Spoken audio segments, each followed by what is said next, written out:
You know, I shooed my panel away way too early, and good thing they're still here. And to talk on a subject that's near and dear to their hearts, Elon Musk now talking up a brain implant technology that they just put this chip, I guess, into your skull. And then you just, I don't know what good it does, but it's there, and then it follows you and tracks you. So this way my wife could keep track of my Dunkin' Donuts visits and all the rest. I don't know where this goes. James Freeman, Jack Otter, and Barry back with me. And, you know, I keep hearing this is the wave of the future and all this. I just think it's like Big Brother. It's just a little scary. It's super scary, and it's also one of those things where science fiction can really become science fact. And when I read about this, I think Elon Musk had positioned this as a way of potentially treating cognitive degenerative diseases. Right. But if you actually go back and look at other technologies, like, for example, gene editing, that started off as a way to help with therapies and medical usage, but has now sort of turned into something more onerous, and you sort of worry this goes in a similar direction. What do you think, guys? It can help with paraplegics and that sort of thing. So there are real uses that I think most of us could agree with. But you're right, it can go off the rails real quick. Yeah, I think if at a certain price, I'm willing to let Elon implant it in me. But I'm worried, given his track record, he won't implant it on time. Or the power will just drain. You're stopped mid-track. You know, this technology has been around a while. If you think about it, we do it with pets to keep track if they get lost or whatever.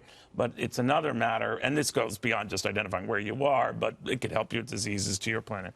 But it is just another reminder of how technology could change the way we literally behave on a minute-by-minute basis, you know? Elon has a response to that. He's sending it to me right now. If he can improve my cognition, I think I'm willing to listen here. But you know, with carrying these around, depending on your preferences, you're already pretty dialed into the grid if you're worried about another privacy invasion. No, you're probably right. But speaking of Elon, what he's up to, you know, Tesla is still pushing these self-driving cars, this technology that now has expanded to almost every major car company, including Renault, just earlier today, indicating it's going to by the biggest battery maker, electric battery maker.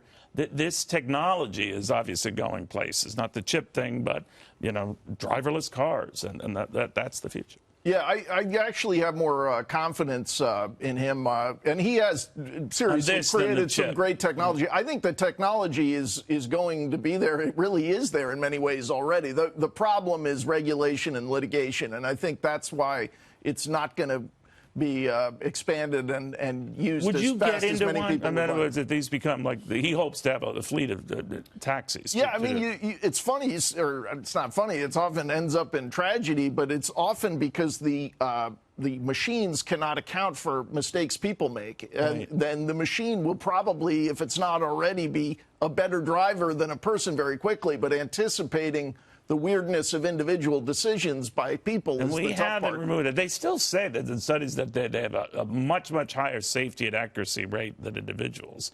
But still, I don't know, it would freak me out.